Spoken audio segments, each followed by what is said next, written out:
Welcome back. Starting a garden isn't hard. The first thing you need is dirt. And for this week's Geyer's Garden, Jim, you saw a lot of dirt at Michigan State University. Yeah, and right away I was thinking about this country song, you can't buy happiness, but you can buy dirt. Never heard of it. Yeah, and this dirt is really good to enrich our soil. Yeah. Well, we've had a hard time even trying to get into our gardens, but it's about that time.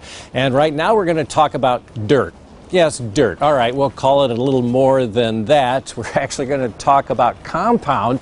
With me is Sean Wright, now here at MSU, and you've got a lot of it behind me. Tell you what, well, first of all, how do you get all of this? Well, we make it here from food waste on campus. We have tried to close the food loop, per se, where we get food waste on campus. We feed it to our worms, and we try to close that loop by selling buckets of vermicompost. Okay, do you start with just some dirt and then mix it all in? Well, composting requires greens and browns, carbons and nitrogens, and it's kind of a recipe, like cooking, sort of. So we make a different batch based on what the feedstocks and inputs we have, adjust the carbon as necessary, and then when it gets to the right conditions, we feed it to the worms to be able to get the powerful microbes and nutrients that the worms give us. So how long does that take? Obviously, you've got the dirt, then you got to wait for someone to eat over at MSU. Got to have lunch first. That's it, yeah, and then you bring it over here.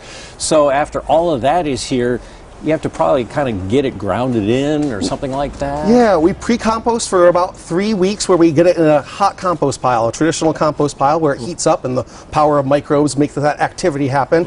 After about 3 weeks, it's microbially active enough to feed the worms. Worms have really tiny mouths, and so you said, how long does it take to get through? Well, a really long time with worms eating. That they don't actually eat the apple itself, they eat the mold growing on the apple, or the mold and fungus and other microbes that grow on there, and then produce biology by pooping that out. And vermicompost is just a fancy word for worm poop. Now, after we get all this, we like to put them in our gardens too. Are there some compost that maybe should be just for flowers and plants?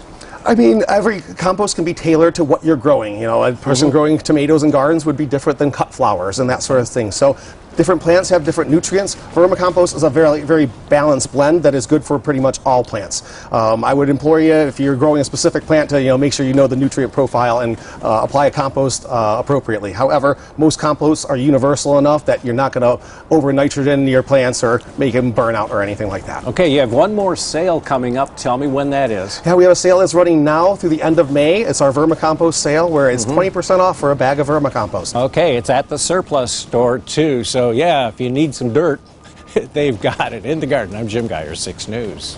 They certainly do. Thank